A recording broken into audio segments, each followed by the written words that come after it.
Tu vas voir. Tac, hop, la peinture, ça dégage. Et bah prépare, je vais mettre aussi un compresseur thermique des 9. Donc t'achètes la machine, celle-ci c'est une 1000 litres. Allez, c'est parti. Bienvenue dans cette vidéo où je vais te montrer mon métier de sableur. J'utilise deux sortes de sableuses, donc je vais te montrer les différents procédés, les différents matériaux et les petits conseils que je peux te donner si tu commences chez toi en tant que novice ou si tu souhaites commencer une activité professionnelle. Je suis habillé comme ça, c'est pas du tout une tenue de sableur, c'est qu'en fait je suis à poil en dessous, il fait 40 degrés dehors. Donc petite tenue oblige. Allez, c'est parti, on va commencer par la sableuse mobile et ensuite je te montrerai la sableuse, la cabine de sablage. J'ai quand même mis un vêtement. Donc pour situer, ici on est chez moi, je travaille chez moi, je suis sableur. Je travaille dans deux endroits. Donc le premier endroit qui est ici, le garage, où je dispose d'une cabine de sablage. Et un deuxième endroit, un deuxième petit atelier que je me suis fabriqué pour sabler de la grosse pièce. Et ça se fait avec une sableuse mobile. Je peux également me déplacer chez les gens pour sabler ce qu'ils ont à faire sabler, que ce soit une voiture. Mais j'ai également fait des murs, tu sais, pour faire réapparaître les pierres. Un petit peu tout quoi. Donc voici l'atelier, tu vois, ça ressemble plus à un bidonville qu'autre chose, mais peu importe, on s'en fiche. Tout ce qu'on veut, c'est une pièce qui permette du coup que le sable n'aille pas partout et qu'on puisse le récupérer. Je te fais rentrer dedans, donc c'est une petite pièce comme ça. J'y ai installé l'électricité, c'est très important de voir ce que tu fais, parce que voilà, au bout d'un moment tu as beaucoup de poussière, donc il faut vraiment voir que tu puisses faire. Et donc là c'est mon endroit où je me pose. Je pose mes pièces ici, ou si c'est trop volumineux j'enlève la table. J'utilise cette sableuse mobile reliée à ce compresseur et hop je me mets là dedans et je sable. Comment ça marche? Qu'est-ce qu'il te faut? En premier lieu, et c'est le plus important, ça va être un compresseur. Un compresseur qui débite, qui envoie vraiment beaucoup d'air en continu. Donc voici un compresseur thermique, il fait 9 chevaux. L'avantage du thermique, c'est que tu vas pouvoir l'emmener partout. Mais surtout, en fait, comme ça va être un moteur puissant, il va pouvoir entraîner un gros compresseur.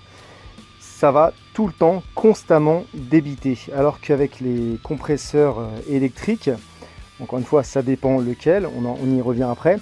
Mais le truc va tout le temps se réenclencher et au bout d'un moment, tu vas brûler ton moteur électrique. Là, c'est un moteur thermique, c'est prévu pour tourner pendant des heures. Ça fait tourner une courroie qui entraîne le compresseur et hop, ça remplit la cuve.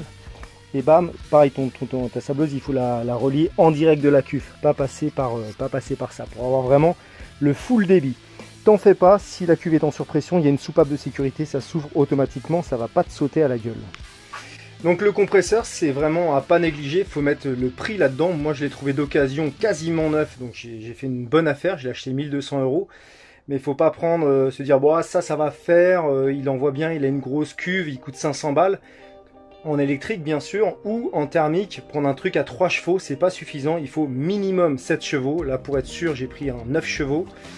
Donc le choix du compresseur est primordial selon l'activité. Voilà, si tu fais ça en professionnel, moi j'ai pris un compresseur qui débite pas mal. Idéalement, après tu peux choisir d'autres types de compresseurs, soit compresseur à vis, donc ça c'est ce qu'il y a de mieux, ou soit après les compresseurs thermiques mais sur remorque. Il y a différents types.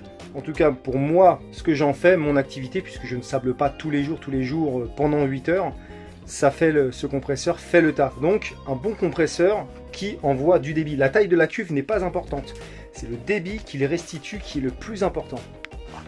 Ensuite, comment que ça se passe? Tu relis ton compresseur à ta sableuse mobile, donc tu as différentes tailles. J'ai pris une 75 litres pour avoir une grosse capacité. Ne jamais la remplir ras la gueule, ça sert absolument à rien.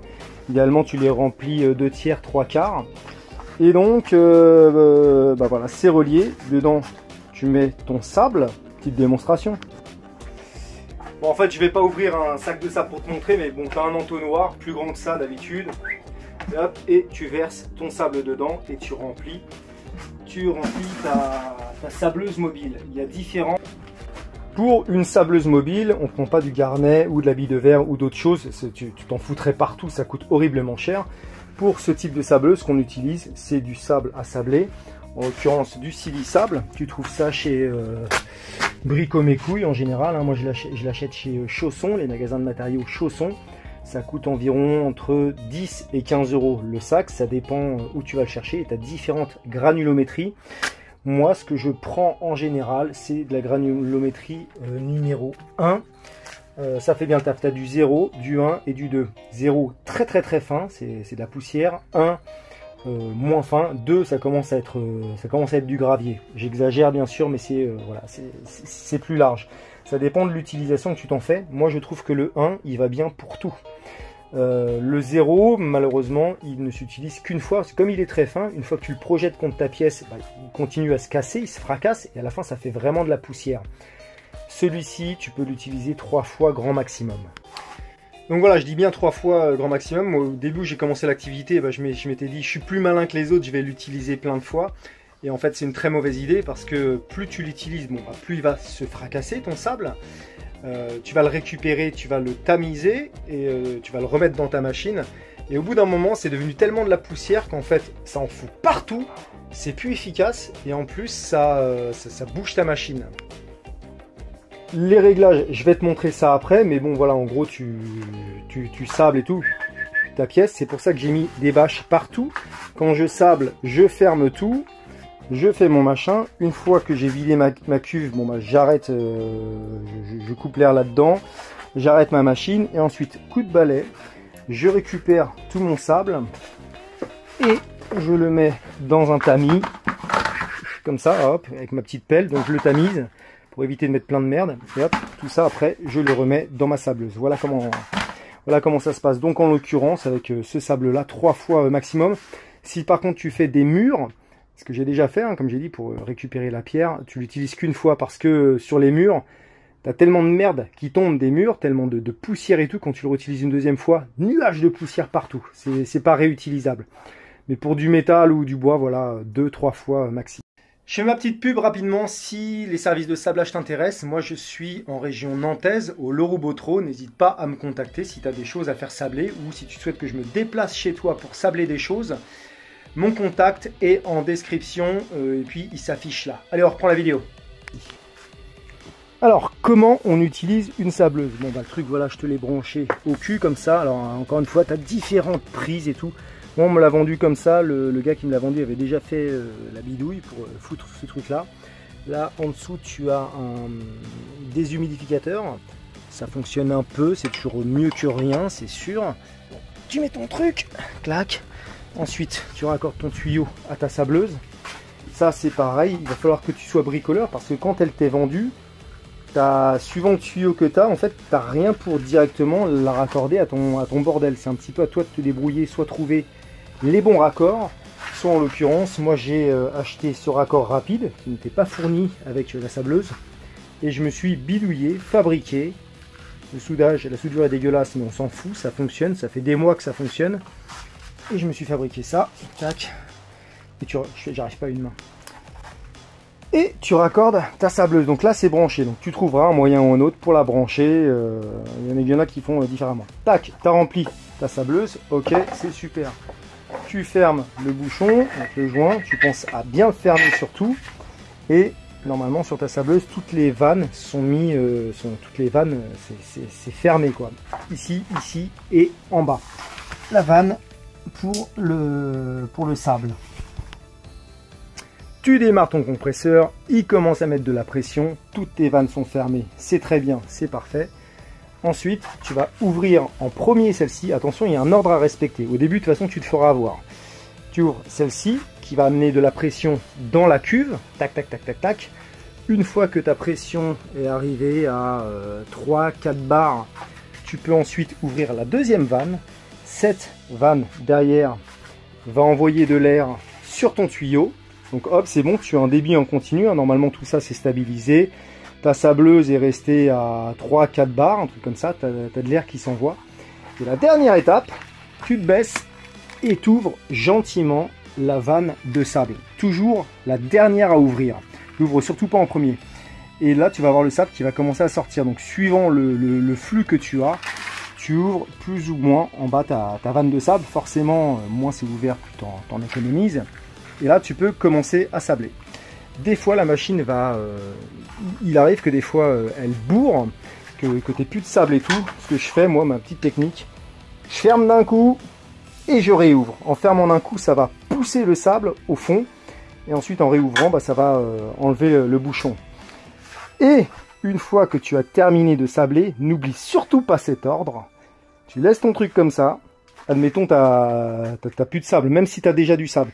Regarde à une main, tu fermes d'abord la vanne de sable et ensuite la vanne d'air. Et après, tu peux fermer cela. Alors les réglages de pression, tu t'y feras petit à petit, hein, tu trouveras un petit peu comment ça fonctionne. Pareil, essayer de protéger un maximum les équipements. Moi quand je sable en général, je mets un tissu, un cale-fouette là-dessus hein, pour pas qu'il y ait du sable qui rentre là-dedans. Quoi d'autre? Également là tu vas avoir beaucoup d'humidité qui vont arriver là-dedans parce que tu as un deuxième déshumidificateur. L'eau finit par couler derrière. Donc quand tu ramasses ton sable, bah, faut surtout pas qu'il y ait de flotte, tout le monde est vide. Donc pareil, je mets un chiffon en dessous pour récupérer l'eau. Différentes techniques, mais surtout retiens bien cet ordre.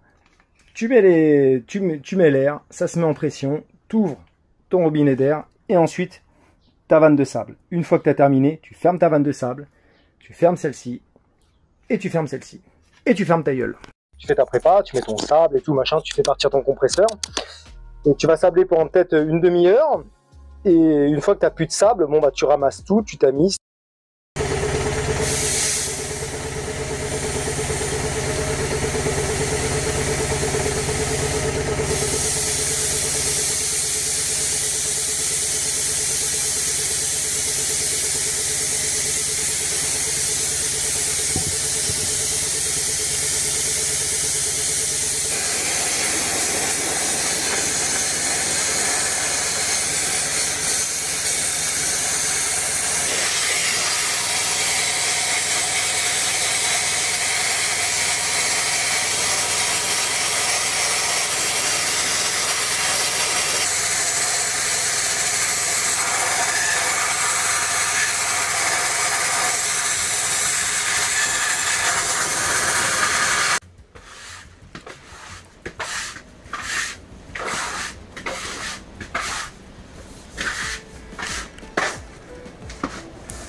Pour ce qui est des équipements, bon bah évidemment tu vas pas faire ça en short et en tongs. Donc moi j'ai une cote, la cote de mon ancien travail. Tu te débrouilles. Bon, jean et sweatshirt ça le fait pas trop. Essaye de trouver. Le mieux c'est d'avoir une combinaison complète, une cote complète avec des chaussures de sécurité, parce que tu peux quand même te ramasser des trucs sur les pieds. Que tout soit bien fermé hermétiquement. Il te faudra évidemment des bouchons d'oreilles parce que ça fait un vacarme, laisse tomber. Ensuite, moi j'ai acheté ça, ce masque sur AliExpress, ça fait très bien le taf. Pense à acheter des protections de visière. Je vais te donner un conseil après, un truc de radin qui marche très bien. Et quand tu achètes ça, bah, tu achètes en même temps des filtres pour les remplacer. Donc ça va te protéger la gueule et les voies respiratoires. Surtout, il va te falloir des gants longs et épais. Donc moi j'ai un pote soudeur qui m'en ramène. Ça c'est très bien, ça dure très longtemps, ça fait le taf. Et enfin, j'utilise également des cache-cou comme ça, je te montre. Donc, je mets le cache-cou pour me protéger des impacts de grains de sable qui reviennent. C'est comme ça ricoche, tu t'en prends partout. Et les premiers temps, j'avais le couteau rouge parce que ça ricoche, tu te fais piquer vachement. Donc je me mets ça sur la gueule en général. Je me mets un deuxième cache-cou sur la tête parce que pareil, tu vas en avoir plein les cheveux et tout. Tu vas en avoir deux partout. Et en dernier, enfin d'abord je mets mes boules caisses et en dernier je mets le masque. Et là du coup c'est bon, ta tête est protégée, tu vas pas t'en choper, tu vas pouvoir bien respirer. La visière, tu n'auras pas de buée parce que tu as un vrai truc comme ça quoi. Voilà, c'est le top. Après il existe des tenues pour les sableurs, un vrai truc, une espèce de combat avec le tuyau qui part derrière. C'est ce qu'il y a de mieux évidemment.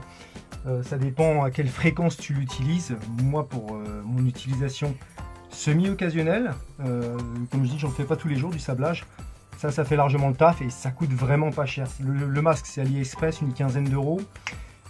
Les gants gratuits, les boules caisses ça coûte rien. Puis la cote je l'avais déjà. Et enfin pour ce qui est des protections du masque, de la visière, parce que comme ça se ricoche, du coup bah, ça finit par te la rayer. Donc il est important de mettre des protections en film plastique.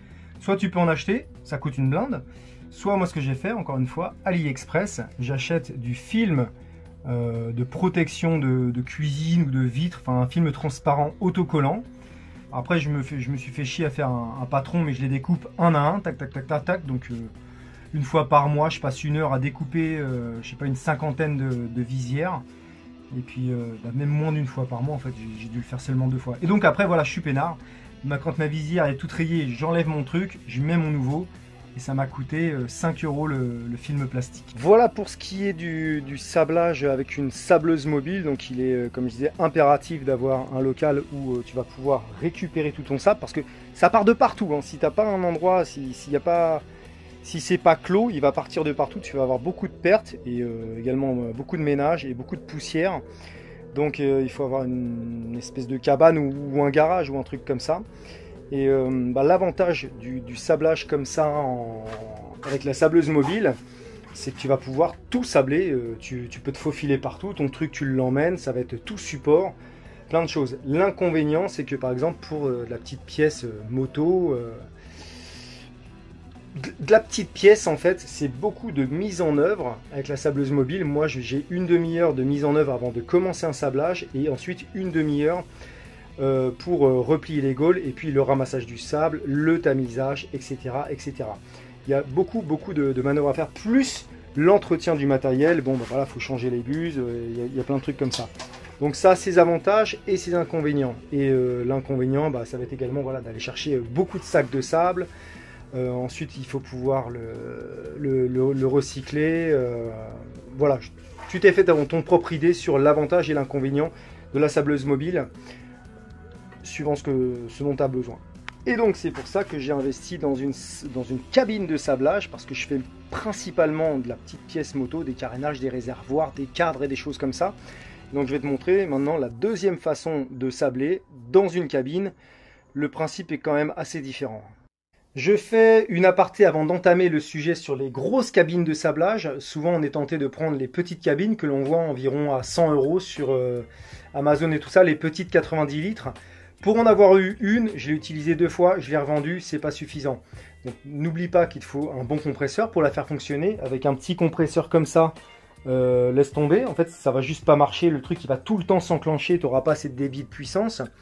Et deuxièmement, cette machine, pour l'avoir eu avec le gros compresseur qui envoie vraiment de la pression, le bon, le garnet, enfin le bon abrasif et tout ça, c'était pas assez puissant. C'est-à-dire que déjà tu n'as pas de place dedans pour l'utiliser, c'est vite galère quand même, j'ai pas trouvé ça terrible.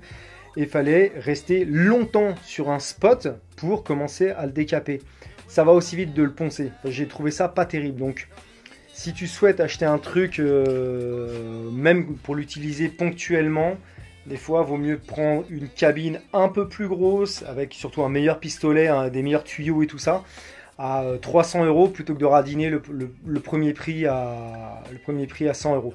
C'est mon conseil, je l'ai eu, franchement, je me suis dit c'est pas possible, quoi. Je vais plus vite à poncer l'objet. Allez donc, la suite, donc là on va passer sur la sableuse.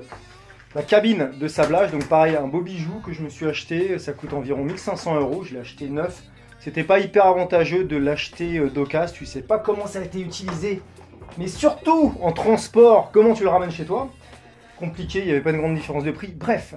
Donc ça c'est pour une autre utilisation, moi qui fais beaucoup de pièces de bécane. Bon j'ai des petites pièces, j'ai des bras oscillants, des cadres, des réservoirs, des choses comme ça, donc j'ai pas vraiment souvent besoin du garage, de la cabane de sablage que je m'étais fait.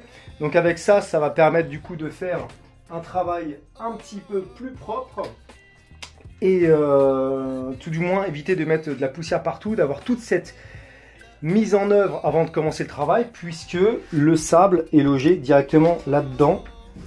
Tac, c'est là-dessous et puis il vient, il se recycle. Tu sables là-dedans, tu sables ta pièce, ça retombe dedans et ça fait un cycle comme ça, ça revient toujours, pas besoin de balayer, pas besoin de tamiser. Et en plus le matériel que tu mets là-dedans, enfin l'abrasif, quand je dis matériel, tu le réutilises en général entre 20 et 25 fois, ça dépend de ce que tu mets. Là j'ai mis ce qui s'appelle du garnet, donc c'est un minéral, c'est naturel, c'est une espèce c'est une pierre qui est broyée, qui est très dure et abrasif. Et voilà, tu peux le réutiliser souvent. Après, tu peux mettre de l'habit de verre, tu peux mettre de l'oxyde d'aluminium, je crois. des noix de je sais plus quoi. Enfin, il y a plein d'abrasifs différents suivant ce que tu veux faire. Et si tu souhaites sabler ou aérogommer, et voilà, suivant la matière que tu vas devoir décaper. Donc tu achètes la machine, celle-ci c'est une 1000 litres, donc je l'ai acheté 1500 €, il te faudra quand même un compresseur. Ça ne marche pas en électrique. Là, l'électrique sert uniquement pour la lumière. Et le deuxième bouton, c'est pour l'extraction, donc ça fait du bruit. Hein. Voilà. Là, ça aspire toutes les poussières. Et ça part par derrière. Voilà l'extracteur! Donc voilà comment c'est fichu. Et tu as du coup quand même besoin de ton compresseur, d'où encore une fois ce compresseur mobile et thermique. Je le mets là, j'y branche mon tuyau, tac tac tac, et tout ça, bah, ça passe par là. Là-dessus, un pressostat, donc tu vas régler la pression, clac, la pédale avec laquelle tu vas du coup engager le pistolet. Donc voilà, tu appuies dessus pour déclencher, et, tac. Quand tu appuies dessus, ça va balancer l'air et l'abrasif. Des tuyaux voilà, qui repartent là-dedans, ça fait un appel d'air, un effet Venturi, ça t'amène du coup un mélange air abrasif. Et tac, quand tu appuies dessus, du coup ça sable. Hein. Je pense que tout le monde connaît le principe, il n'y a rien de ouf là-dedans. Donc j'ai pas énormément de recul sur la cabine, hein. Ça fait pas longtemps que je l'ai. Ce qu'il faut, après c'est en consommable, tu vas également, donc du coup tu vas changer des buses. Tu as des buses de différentes tailles suivant ce que tu as à sabler ou comment tu aimes et tout machin. Je vais m'acheter une buse carbure. Ça coûte cher à l'achat, mais du coup tu ne la changes jamais. C'est ultra résistant. Alors que voilà, ce genre de buse comme ça en céramique, faut les remplacer quand même assez souvent. Donc c'est chiant et au final c'est pas avantageux.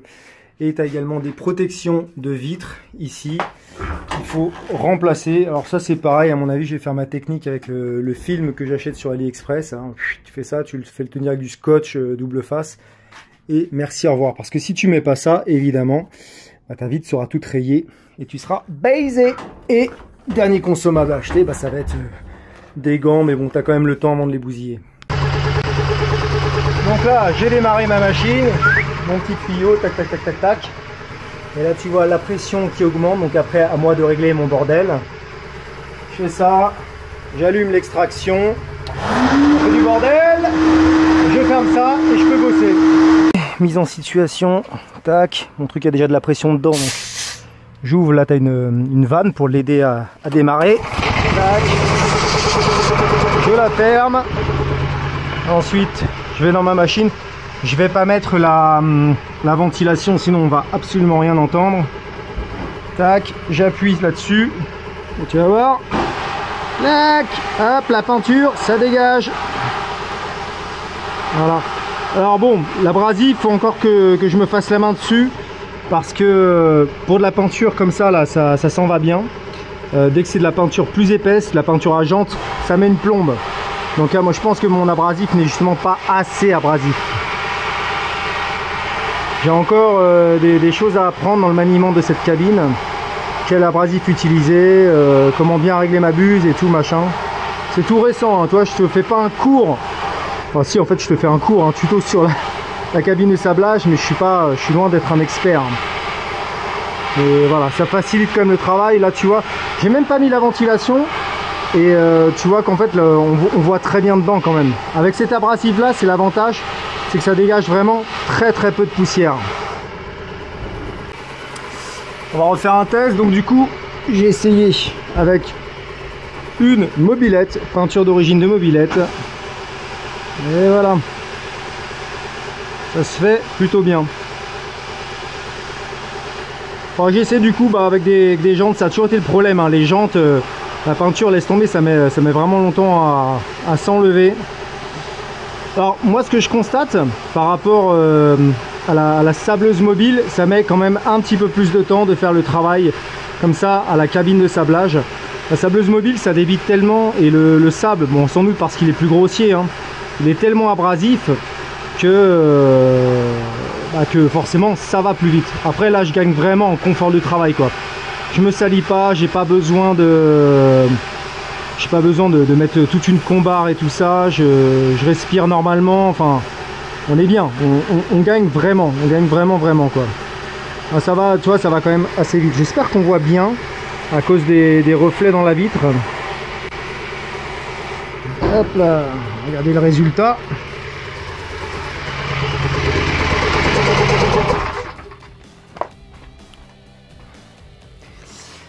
Tac, tac, tac. Hop là. J'ai même pas activé la ventilation et on voit quand même bien. Alors ça c'est comme je me répète, hein, mais c'est vraiment l'abrasif qui fait ça. Et tu vois, hop, le résultat est très bien. C'est très bien, c'est nickel. Voilà.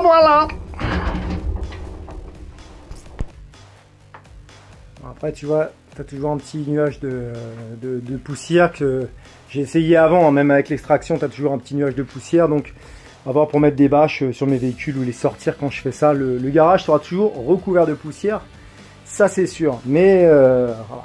Confort de travail, facilité, tu es là tranquille en hiver, j'ai envie de te dire presque au chaud. C'est pas mal. Ce qui va me manquer maintenant, ça va être un réel assécheur un assécheur d'air. Car le gros problème en fait, quand tu sables, même en été comme ça, tu auras quand même de la flotte, enfin de l'humidité dans ton air. Même s'il y en a qui est retiré par là, même si ça, les déshumidificateurs d'air, c'est pas suffisant. Il faut idéalement acheter un assécheur d'air. Il faut vraiment que le sable soit très sec, parce que dès qu'il commence à être mouillé, ça fait des pâtés et donc du coup ça te foire tout ton travail. Donc prochain achat, ce sera un assécheur d'air. C'est quelque chose qui se met en bout de tuyau, une espèce de petite capsule qui se met comme ça entre deux tuyaux, hein. Tu coupes ton tuyau, tu mets ton truc et après ça va à la machine. Ça récupère vraiment pour le coup des litres de flotte et ça facilite le travail. Ça coûte quand même 600 balles l'engin, mais c'est indispensable. Quand je sable l'hiver, je suis tout le temps vraiment emmerdé à cause de l'humidité qu'il y a dans l'air.